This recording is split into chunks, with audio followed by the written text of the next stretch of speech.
pas la première fois que je vois ces deux énergumènes aujourd'hui. Je n'attire pas aujourd'hui sur les coups de midi, je me balade sur les quais de Paris. Et je vois nez en l'air deux messieurs qui avaient l'air de scruter le ciel gris de Paris. Michel et Jean-Jacques ont rendez-vous avec la lune, mais la lune n'est pas là et tous les deux attendent. Ici-bas, souvent chacun pense à chacune, chacun doit en faire autant. La lune est là, la lune est là, la lune est là, mais Michel Viseau ne la voit pas. Pour la trouver, il faut la nuit, mais ni lui ni Jean-Jacques un gros mot l'a compris. Tous deux, ils ont rendez-vous avec la lune, mais la lune n'est pas là et ces deux messieurs attendent. Mais ils attendent quoi?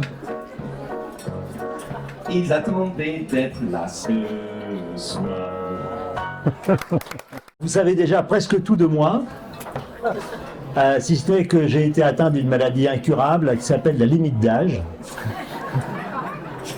Et donc, je suis très favorable à la retraite à 60 ans. Je me suis battu pour ça, comme je me suis battu pour la majorité à 21 ans d'ailleurs, quand j'étais petit. Mais moi, je l'ai prise beaucoup plus tard, atteint par cette maladie incurable qu'on appelle la limite d'âge, parce que j'avais la chance de faire un travail passionnant, puisque je m'occupais de la recherche d'une forme de vie extraterrestre, des exoplanètes qui sont et qui existent et qu'on trouve et qu'on étudie, c'est vraiment de l'astronomie, et aussi d'un autre aspect qui s'appelle la protection planétaire. Et donc c'est pour savoir comment on va traiter les échantillons qu'on va rapporter de l'espace, notamment les échantillons qui ne posent pas de problème, les comètes, etc., mais les échantillons de Mars, on ne peut pas affirmer à 100% qu'il n'y a pas une forme de vie à l'intérieur, et donc on les considère comme potentiellement dangereux. Et donc voilà, donc mon activité finale a été de m'occuper de ces choses-là, et puis de préparer les explorations spatiales qui vont se prolonger. Le dernier contrat que j'ai signé, il s'achève en 2042. Voilà. Le spatial, c'est long. Bonsoir à tous. Merci beaucoup pour l'invitation et je suis très heureux de découvrir autant de monde dans une ambiance aussi conviviale ce soir. Et encore, bravo au pianiste, il est très très bon. Et du coup, moi je suis Jean-Jacques Grandemaux, donc j'ai déjà été bien présenté. Juste quelques mots sur l'AFIS, donc l'Association française pour l'information scientifique. Donc c'est une association de bénévoles entièrement et dont la principale activité est d'éditer une revue qui s'appelle Science et Pseudosciences.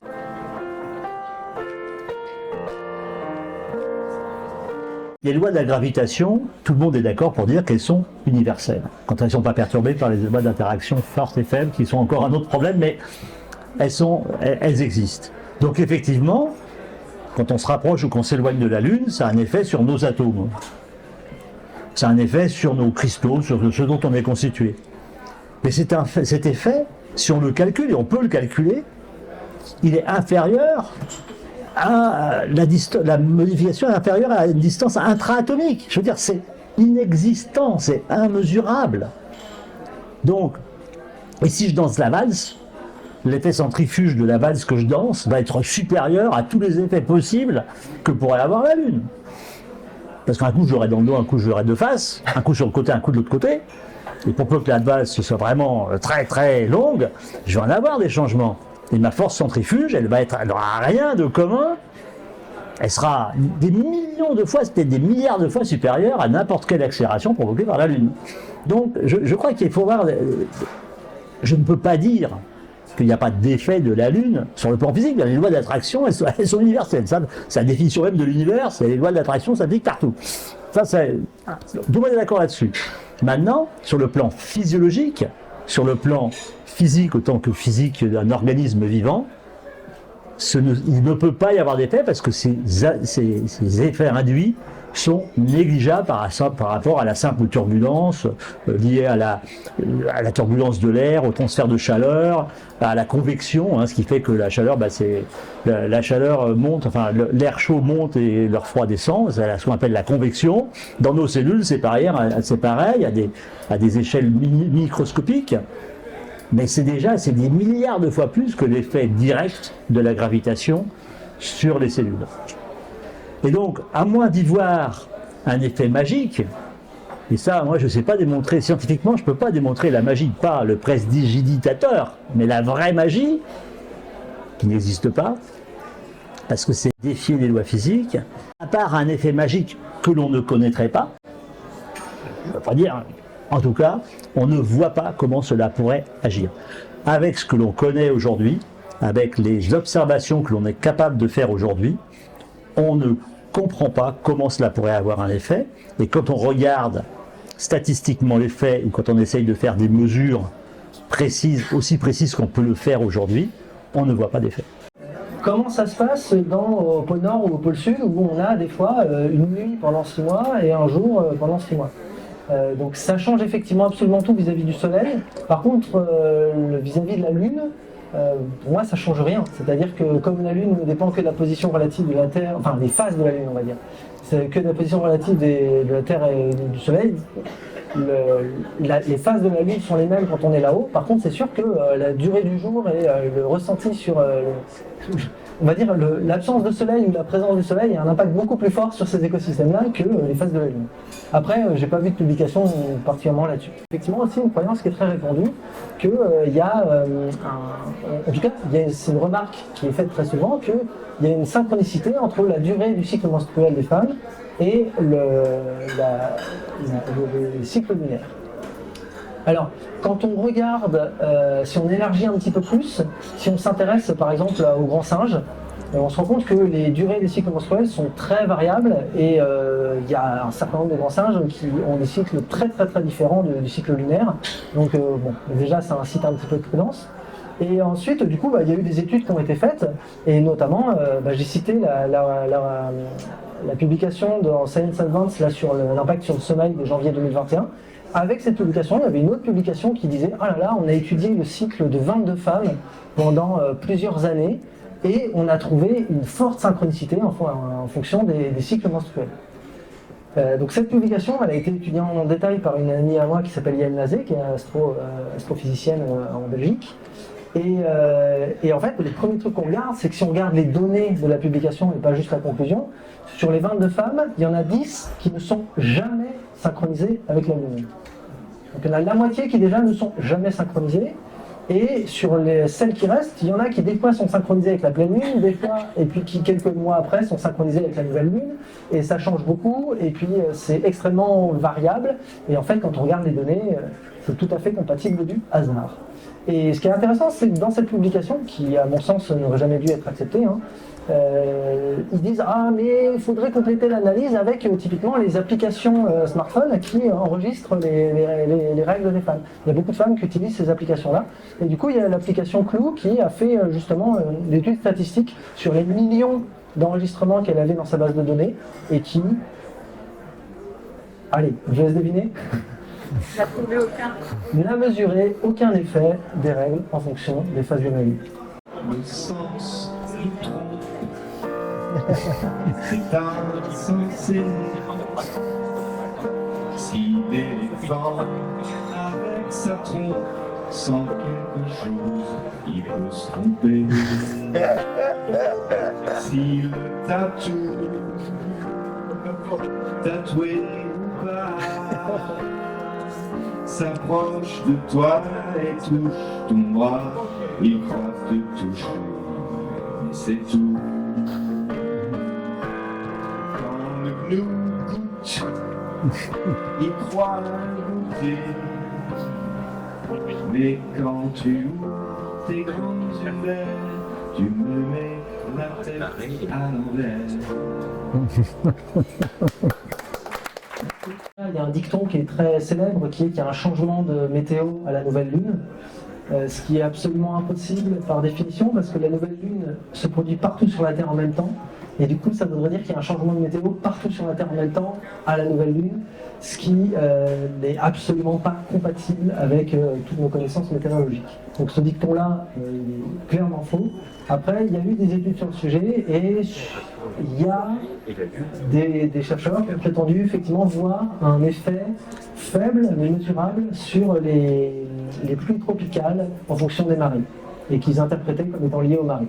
Après, c'est un sujet que je ne maîtrise pas plus que ça, donc je vais m'arrêter là. Il y a un effet. Il y a un effet des marées sur le climat. Ça, sur le climat. Il y a un effet des marées sur la météorologie locale près des côtes, qui arrivent avec des brumes de mer, etc., qui sont plutôt marées montantes. Il y a des effets qui sont liés, qui sont consécutifs au déplacement des masses d'eau et au déplacement des masses d'air éventuelles, bien entendu.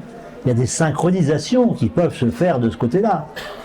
À ma connaissance, il n'y a pas d'influence prise dans la Lune, dans les modèles météo actuels, avec la dynamique des nuages et encore la dynamique de la haute atmosphère. Je vous signale qu'il y a des jet streams qui sont à 150, 200 km/h, quand c'est pas 250. Donc c'est ça qui joue sur la météo. Et là, l'effet de la Lune, il est quand même très très faible par rapport à ces vitesses et à ces masses d'air transportées. Parce que ça, même si ce n'est que de l'air à 1,2 g par litre, ça fait quand même d'énormes masses d'air qui sont transportées, etc. Donc, à ma connaissance, mais je suis très prudent là-dessus, mais à ma connaissance, on ne prend pas en compte les effets de la Lune, ou des phases de la Lune, parce que la Lune est toujours là. Alors, qu'on la voit ou qu'on la voit pas, elle est là. Donc, les effets de la Lune sur ça. D'autant plus qu'on a des effets saisonniers qui sont liés à l'inclinaison de l'axe de rotation de la Terre par rapport à son plan qui tourne autour du Soleil, au plan de l'écliptique. Et c'est ça qui fait les saisons. Et là aussi, ça a des effets extrêmement importants, beaucoup plus importants que la Lune, qui elle est toujours à la même distance. Le phénomène de la lune rousse, qui effectivement était un classique, il y a quelques siècles, les agriculteurs reprochaient à la Lune de geler les bourgeons. C'est-à-dire qu'ils se levaient le matin et puis ils n'avaient pas gelé sur les sols la nuit, mais par contre les bourgeons étaient gelés et c'était dramatique pour la récolte. Et du coup, ils accusaient la Lune d'envoyer des rayons froids qui gelaient les bourgeons et uniquement les bourgeons. Et donc c'est tout à fait le phénomène qu'il a décrit, c'est-à-dire que pendant les nuits de pleine lune où il n'y a pas de nuages, les bourgeons vont rayonner, c'est-à-dire qu'ils vont émettre de la chaleur sous forme d'ondes électromagnétiques, plus que parce que si le ciel est dégagé, et du coup ils vont être un peu plus froids que l'air ambiant, et du coup ils vont pouvoir geler alors qu'ils ne gèlent pas à côté. Mais ça, encore une fois, c'est la Lune n'est pas la cause du phénomène, mais juste on voit la pleine lune les soirs où il n'y a pas de nuages, et c'est l'absence de nuages qui fait que ce phénomène peut se produire.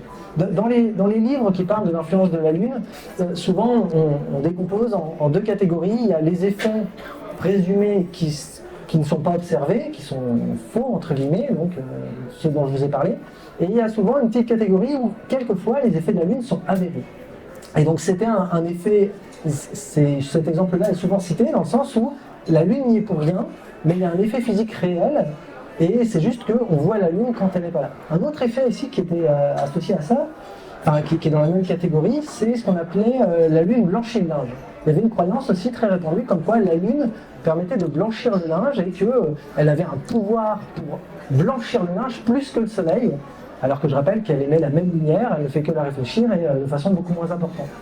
Et du coup, il y a une publication d'un Français qui s'appelait Parisot, je crois que c'est Michel Parisot, qui a émis une hypothèse dans une publication. Il a dit, en fait, peut-être que la Lune n'y est pour rien, mais que par contre, les soirs où il n'y a pas de nuages, les soirs où on voit la pleine lune, il y a plus d'échanges entre la rosée et la haute atmosphère, et comme il y a de l'eau oxygénée dans la haute atmosphère, ça peut conduire à du coup avoir de l'eau oxygénée dans la rosée, qui du coup blanchit le linge, parce que l'eau oxygénée a un pouvoir blanchissant. Donc ça, c'était une hypothèse tout à fait intéressante qu'il avait proposée. Il ne prétendait pas que c'était la vérité, mais il a dit, voilà, c'est une hypothèse intéressante. Et depuis, dans la plupart des bouquins, enfin pratiquement tous ceux que j'ai vus qui parlent de l'influence de la Lune, ils disent, bah oui, cet effet-là, il est vrai. Encore une fois, la Lune n'y est pour rien, mais par contre, les soirs où on voit la Lune, il y a plus d'effets blanchissants sur le linge. Et j'en ai parlé avec un ami climatologue qui m'a dit non mais c'est n'importe quoi, en fait j'y crois pas. Donc on s'est penché sur la question, on a étudié les choses sérieusement, on en a parlé à des spécialistes de chimie atmosphérique qui nous ont expliqué qu'en fait les concentrations d'eau oxygénée qu'on pouvait retrouver dans la rosée étaient 100 000 à 1 million de fois trop faibles pour pouvoir avoir le moindre effet blanchissant. Donc l'eau oxygénée est effectivement un agent blanchissant, mais à des concentrations 1 million de fois plus élevées. Et donc, sur ce cas-là, pour le coup j'ai eu une contribution personnelle, en fait, même l'hypothèse, qui est pourtant souvent reprise, qu'il y a un effet blanchissant des soirs sans nuages, et attribuée à tort à la Lune, celle-ci, alors, en tout état de cause, j'ai pas fait d'expérience et on n'a pas vu de publication sur est-ce qu'on avait vraiment mesuré l'effet blanchissant de ces soirs-là. Mais comme disait Fontenelle, assurons-nous bien du fait avant d'en chercher la cause. C'est-à-dire que aujourd'hui, on n'a pas de mesure qui nous indique qu'il y a cet effet blanchissant-là. Il y avait une théorie qui est contredite. Donc, dans le doute, vérifions bien est-ce qu'il y a un effet avant d'y croire. Au troisième temps de la passe, je sens Ça, c'est la pourtant. force gravitationnelle de la Lune disparaît et passe, laissant la centrifugeuse de plus belle. Je tente alors de me rapprocher des effets bénéfiques de la Lune, mais petit à petit bien posé. Mais demain, doucement sur ta lune. À ma connaissance, il n'y a pas eu d'études détaillées d'un effet éventuel de la Lune sur les astronautes, pour plusieurs raisons. La première, c'est que les astronautes sont, par ceux qui sont allés sur la Lune, ils sont quand même très proches de la Terre, ils sont à 300 km de la Terre, entre 300 et 500 km avec la station Mir et les premières navettes. Donc ils ne sont pas très loin. Deuxièmement, alors, nous, on fait un tour complet toutes les 24 heures. Les astronautes, ils font 16 fois le tour de la Terre dans la journée. 16 tours de la Terre, donc ils sont près de la Lune, plus loin de la Lune, plus près de la Lune, plus loin de la Lune, 16 fois dans la journée. Deuxièmement, il y a un autre facteur qui a disparu, c'est la gravité terrestre, puisqu'elle est contrebalancée, pour simplifier, par la force centrifuge. Donc ils sont en situation de micro-pesanteur, et en fait, la trajectoire de l'orbite, elle peut être influencée par la Lune, puisque c'est un corps qui apparaît, etc. Elle n'est pas parfaitement circulaire. Ces modifications sont de l'ordre de quelques mètres ou quelques dizaines de mètres. Et elle est sur un champ équipotentiel, en fait. Et donc, il n'y a pas de différence, si c'est quand ils sont près ou quand ils ne sont pas près de la Lune. Mais je dirais qu'ils sont encore moins soumis que les êtres humains sur Terre, puisque leur vaisseau suit une équipotentielle parfaite. La Station spatiale internationale, elle tourne passivement autour de la Terre, elle a une vitesse de 7 km par seconde. On sort de la gravitation telle qu'on la conçoit pour rentrer dans les champs de gravitation, l'étude potentielle et quasiment la relativité. Et là, je parle de choses qui m'échappent après sur le plan équationnel, mais on est toujours sur la même équipotentielle. Donc, ce qui fait qu'on a une orbite parfaite qui n'est pas un cercle parfait. Et c'est ça la différence. On ne pourrait pas voir d'effet de la Lune particulier parce que on la voit 16 fois au lieu de la voir 2 fois. Quand on fait 24 heures, on a un coup on est près, un coup on est loin. Là, on est 16 fois on est près, 16 fois on est loin. Donc c'est différent. Donc on n'a pas vu d'effet de ce côté-là. Je ne sais pas si nous sommes dans la Lune, mais en tout cas, la Lune a un effet déterminant sur la Terre et sur la vie terrestre. Je ne sais pas si vous connaissez l'histoire de la Lune, mais donc la Lune a été formée par un impact majeur avec un espèce de corps qui avait à peu près la taille de Mercure, à peu près, un peu de choses près. La Terre était un peu plus petite. Ça a fait un gros boom. Et ce gros boom, ça a fait un système, qui est un système de la Terre et de la Lune. Et de ce système est relativement stable. Sur Mars, par exemple, on a démontré que l'axe de rotation, l'axe autour duquel tourne la planète, pouvait s'incliner et de pratiquement 45 degrés et venir quasiment presque face au Soleil. C'est-à-dire que nous, on a un axe qui est incliné à 23 degrés, donc ce qui fait que on a des saisons en été et en hiver, au pôle Nord et au pôle Sud, parce qu'à un moment donné, on est plus près du Soleil, puis à un moment donné, on est plus loin du Soleil. Donc ça provoque les saisons. Sur Mars, tous les 50 000 ans, alors il y a des saisons parce qu'il y a 23 degrés, mais tous les 50 000 ans, on vient pratiquement en direction du Soleil, et donc c'est tout l'hémisphère nord qui devient glacé, tout l'hémisphère sud qui devient trop chaud, et l'hémisphère sud qui devient trop froid, et puis 50 000 ans après, c'est l'inverse. Or, la vie sur Terre, d'après les gens qui travaillent en exobiologie, alors là je parle des Big Rings, je parle Caroline Fassinet, je parle des Rollin, etc., tous les gens avec lesquels moi j'ai travaillé, ont constaté que sur Terre, on a, par effet gyroscopique, un astre qui est parfaitement stable et qui depuis pratiquement 4 milliards 300 millions d'années, je dirais, si je à peu près, il est stable. Et c'est ça qui a permis que la vie se maintienne. La vie, elle est apparue sur Terre il y a à peu près 3,8 à 4 milliards d'années, à peu de choses près, on discute encore, hein, bien entendu, mais l'ordre de grandeur, hein, c'est ça. Ça fait quand même beaucoup d'années. Hein. 4 milliards d'années, ça fait beaucoup d'années. Hein. D'accord ? Donc, et cette vie, elle a pu se maintenir parce que l'axe est stable. Si on a vu des périodes de gel intense, incompatibles de la vie, parce que quand on est à l'opposé du Soleil, si on reste stable, on va descendre à moins 70, moins 80, moins 90. Et pendant 10 000 ans, là, c'est pas un petit tour au congélateur et c'est pas les stations d'hiver. Hein. Ça va durer du temps. Donc, bien entendu, ça, c'est pas possible. Et donc, si on n'avait pas cette stabilité, la vie n'aurait pas pu se maintenir sur Terre. On ne pense pas que la Lune a permis l'émergence de la vie ou d'une forme de vie sur Terre ou des formes de vie sur Terre, mais en tout cas, celle qui reste, la nôtre, celle qui va des bactéries aux plus belles des girafes en passant par nous-mêmes, les tapirs et autres animaux et autres plantes, cette vie-là n'aurait pas pu se maintenir sur Terre. Et donc la Lune a eu un effet majeur sur le maintien de la vie sur Terre.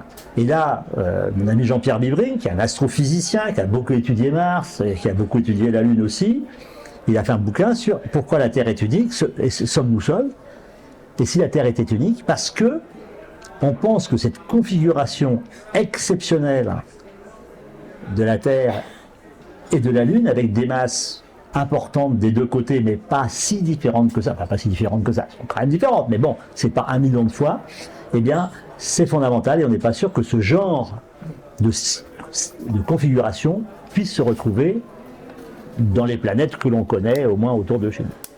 Dans les planètes qui tournent autour de chez nous, Mars par exemple, il y a 2 petites lunes ridicules. Ridicules. Elles n'ont pas d'effet. Hein. Enfin, elles ont un effet gravitationnel comme tout, mais simplement il n'est même pas mesurable. Ce sont des lunes, et c'est pour ça que le système martien peut s'incliner complètement sur le plan de l'écliptique et avoir une face qui est absolument brûlante à 150 degrés ou à 200 degrés pendant plusieurs milliers d'années, et un autre qui est à moins 70 ou moins 100 degrés de l'autre côté pendant plusieurs milliers d'années. C'est la raison pour laquelle la vie sur Mars, si elle a pu exister, on n'est pas sûr qu'on va pouvoir la trouver et qu'elle a pu rester. Mais ça, c'est une autre histoire. Mais simplement, la Lune, vous voyez, a des effets astronomiques au vrai sens du terme, et des effets biologiques qui sont certes supposés, mais qui sont fondés quand même sur une expérience et sur un raisonnement qui est fondé sur des choses, des raisonnements sérieux, des équations, du calcul et des observations, qui font qu'effectivement, la Lune a un effet sur la vie, ça lui permet d'exister. On peut applaudir. Hein. Il y a énormément d'animaux marins, dont le corail, le grand corail d'Australie, dont le cycle de reproduction est calé sur les grandes marées lunaires. Et à le bousier, une sorte de scarabée qui roule sa petite boule de crotte pour la ramener jusque chez lui et qui s'oriente grâce aux étoiles la nuit. Et donc il y a eu tout un tas d'expériences où en fait il se repère avec les étoiles et avec la Lune, et du coup il trace il s'oriente grâce à ça. Donc il y a le corail, il y a plein de mammifères marins. On a montré aussi qu'il y avait plus d'attaques de lions la semaine suivant la pleine lune, parce que comme c'est des prédateurs qui souvent chassent la nuit, les soirs de pleine lune, c'est pas pratique parce qu'on les voit arriver de loin, donc c'est beaucoup plus difficile de prendre une proie par surprise quand il y a la pleine lune. Et du coup, pendant la pleine lune, ils mangent un peu moins. Et du coup, par contre, après la pleine lune, quand au début de la nuit, il n'y a pas de lune et du coup, il y a moins de lumière, bah, c'est vachement mieux pour chasser. Et du coup, voilà, il y a eu une étude où ils ont comparé la taille du ventre des lions, un certain nombre de choses, et ils ont vu ça. Alors, une étude, c'est encore une fois, dans la pyramide des preuves, une seule étude, c'est pas forcément suffisant pour avoir une certitude absolue. Il y a vraiment que quand on a plusieurs études cohérentes, mais disons que, contrairement à plein d'autres effets, on a une mesure expérimentale qui nous conforte cette idée, et en plus c'est tout à fait cohérent de ce qu'on sait du fonctionnement du monde. On a aussi ça a été observé, alors là pareil il y a une étude, donc peut-être que ça sera contredit ou pas, mais c'est quand même un argument intéressant, qui a observé des migrations d'oiseaux qui étaient calés, ils partaient tous en même temps après une certaine lune, parce que pareil, comme ils chassent la nuit les insectes, c'est plus pratique d'avoir la lune pour faire des réserves avant de partir. Donc il y a un certain nombre d'effets comme ça sur le vivant qui sont compréhensibles, qu'on s'attend à voir, qui sont logiques et qu'on arrive à mesurer, mais qui restent quand même très beaux. On a parlé des marées terrestres, mais alors il faut savoir que la Terre a une influence sur la Lune aussi, qu'il y a des marées lunaires. Hein.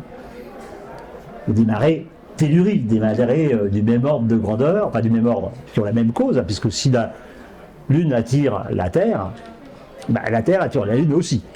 Comme elle est plus grosse, elle l'attire un peu plus, et ça se traduit, mais comme c'est beaucoup plus petit, ça se traduit par des mouvements, probablement de la Lune, qui sont de l'ordre de quelques centimètres, qui sont vraiment minimes. Mais il y a un effet intéressant, d'un effet de la planète sur sa Lune. Alors c'est pas notre Terre sur la Lune, c'est Jupiter sur le satellite Europe. Donc alors Jupiter, c'est comme Saturne, ils font concours entre les deux, ils ont une 60aine ou 70 satellites, il y en a plein. On en découvre à peu près un tous les 15 jours, il y en a qui sont tout petits, etc. Mais bon, Jupiter, il y a 4 satellites qui ont été découverts par Galilée, qu'on appelle les satellites galiléens, qui sont Io, Europe, Callisto et Ganymède. Il y a une mission qui va partir là, avec des instruments de l'agence européenne, ça s'appelle JUICE, qui va partir au mois d'avril pour aller explorer ce système-là. Il se trouve que Jupiter, c'est quand même très très très haut. Et Europe, c'est une petite boule de glace qui est un peu plus petite que la Lune. Un peu plus petite que la Lune, elle est à peu près à 2 fois la distance de la Terre, mais Jupiter qui fait 360 fois la taille de la Terre, la masse de la Terre, a une force d'attraction énorme. Et donc, cette Lune, elle fait le tour de Jupiter en 3 jours à peu près. Donc elle tourne relativement vite, mais elle montre, comme notre Lune, toujours la même face à Jupiter. Et normalement, à cet endroit-là, ça devrait être un gros caillou avec beaucoup de glace autour. Il se trouve que on a observé par l'expérience, par une sonde américaine, qu'il y avait probablement un océan d'eau sous la couche de glace qui recouvre entièrement Europe. Alors c'est un océan d'eau, mais comment cela se fait ça? Bonne question. Et donc les astronomes et les géologues ont commencé à réfléchir, à faire des hypothèses, et ils ont calculé qu'effectivement il y avait un effet de marée dû à l'excentricité d'Europe, de l'orbite d'Europe autour de Jupiter, donc le fait que ce ne soit pas un cercle parfait, qui provoquait des marées terrestres au cœur du corps rocheux de cette planète.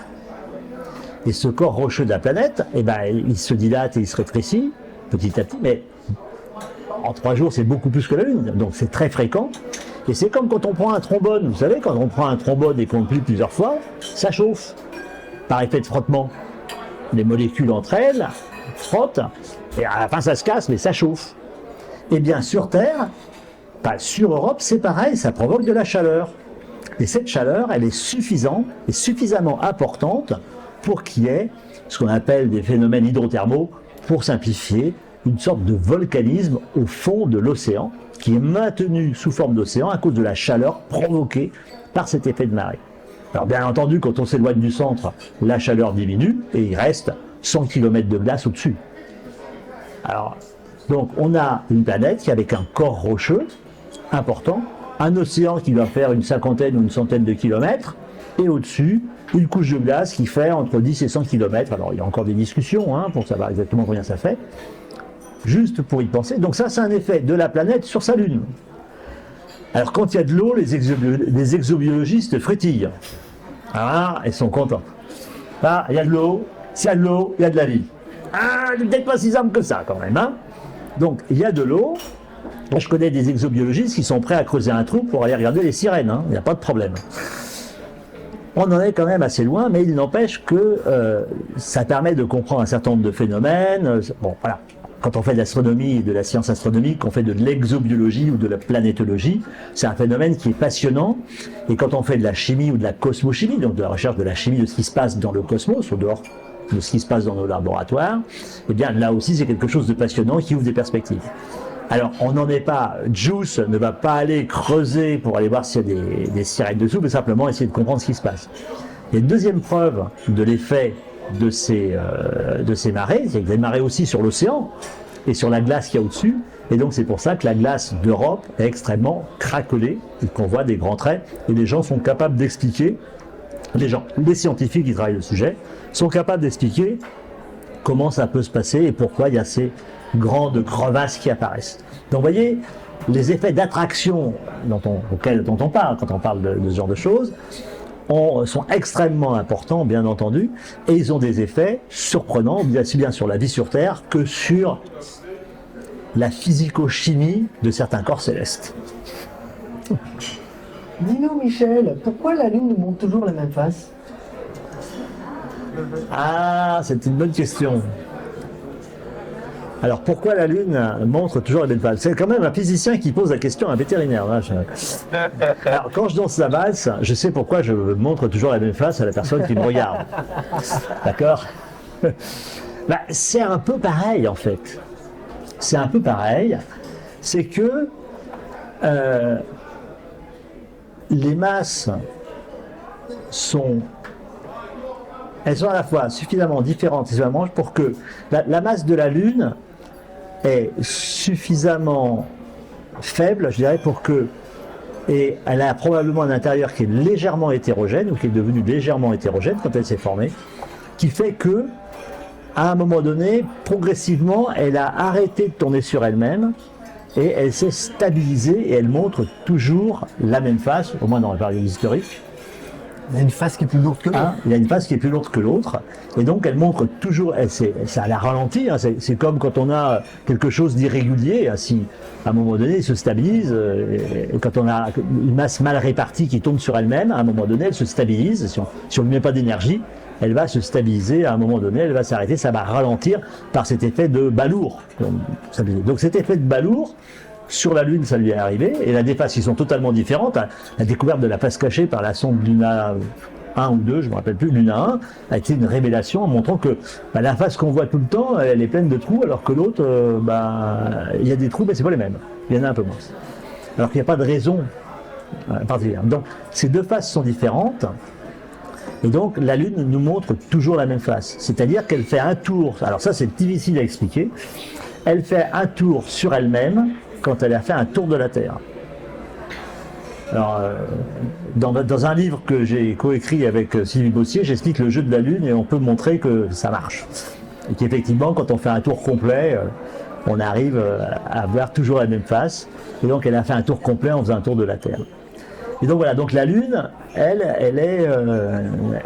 nous montre toujours ça, et c'est pour ça que il y a eu des découvertes et que maintenant l'enjeu de l'exploration lunaire, parce que maintenant on va parler d'exploration lunaire, vous savez qu'il y a plein de projets qui existent, mais ce n'est pas le thème de la soirée, il y a plein de projets qui existent, et bien notamment les Chinois, donc la Chine, vise à explorer de façon plus approfondie la face dite cachée, qui n'est pas plus cachée qu'autre chose, simplement la face invisible de la Terre. Mais cette face invisible de la Terre, elle subit les mêmes cycles de lumière solaire, elle se trouve dans l'ombre de la Terre en même temps que comme la face que nous pouvons voir, bien entendu. Et en plus, la Lune s'éloigne. Alors pourquoi la Lune s'éloigne? À ma connaissance, quand j'en ai discuté, c'est un effet à trois cordes, la Lune, du Soleil et de la Terre, et on pourrait rajouter Jupiter, mais c'est quand même un peu plus loin, et c'est un effet. Tous les effets marchent ensemble et on sait que la Lune s'éloigne, on le mesure de 8 cm par an. À peu près, c'est des mesures qui se font avec des mesures qui se font en France avec un point triple qui est sur un Lunorod, une astromobile soviétique qui a été déposée il y a 35 ans ou 40 ans sur la Lune. Et c'est des tirs qui se font à partir du pic du Midi, les pics laser mesurent la trajectoire qui se fait. Les Américains ont reçu des points triples qui permettent de faire ces mesures. Et dernière connaissance que j'ai lue, parce que c'est pas moi qui fais les mesures, hein, bien entendu, j'ai lu, donc la Lune s'éloigne à peu près de 8 cm par an, ce qui fait quand même pas mal, parce que 8 millions de centimètres, ça fait quand même pas mal de kilomètres à la fin. Si on fait par 1 million d'années, hein, c'est quand même beaucoup. Donc effectivement, à un moment donné, la Lune était plus proche. Alors, est-ce qu'elle occupait une grande part dans le ciel? Les physiciens sont capables de faire des calculs, moi je ne suis pas capable de les faire, en tout cas je n'ai pas la réponse immédiatement pour vous. Sur le fond, enfin sur la forme, vous dites, je suis assez d'accord avec vous qu'on a souvent tendance à avoir un avis tranché sur des choses qu'on n'a pas beaucoup étudiées. Et du coup, quand moi je fais mes sondages auprès de mes étudiants pour savoir si, enfin, pour leur demander s'ils croient qu'il y a une influence de la Lune, je félicite toujours les à peu près 10% qui ont répondu je ne sais pas. Parce que je pense qu'il y en a très peu d'entre eux qui ont passé les heures qu'il fallait à lire les publications et à aller regarder les stats de l'INSEE pour se faire un avis. Donc je suis tout à fait d'accord avec vous qu'il faut mettre en avant le doute, il faut savoir dire je ne sais pas. Sur l'impact de la Lune sur les cheveux ou sur les ongles, j'ai aucune certitude, j'en sais rien, j'ai aucune publique qui me montre qu'on a essayé de mesurer un effet qu'on n'a pas vu. Je sais juste que d'après la théorie, je ne m'attends pas à en avoir un, et que je n'ai pas de preuves, enfin d'éléments de preuve qui me poussent à penser qu'il y en a un, et j'ai plein de raisons, mais des milliers de raisons, à peu près des milliers d'années d'histoire, de penser que l'homme a tendance à se tromper quand il cherche ce genre d'effet. Parce qu'il a tout un tas d'erreurs de raisonnement, de biais cognitifs, et du coup, il y a plein de raisons qu'on croit ces choses-là pour les mauvaises raisons. On les a pas vues, et la théorie les exclut. Voilà. Après, effectivement, dans un sens, je ne sais pas, mais je vous ai partagé ce que je savais.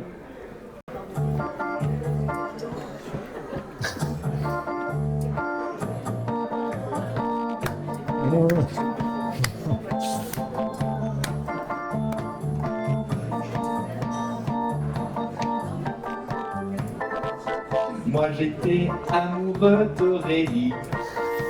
Aurélie ne pensait qu'à Jean Fou. Jean Fou, lui, était fou de Sylvie. Sylvie m'aimait, mais moi pas du tout. Pourtant parfois la vie est bien faite. Car si la terre attire la lune attire la terre. Mais ce qui est bête, je viens d'apprendre, c'est que même si on y met toute notre thune, elle s'en va, elle nous quitte en douceur.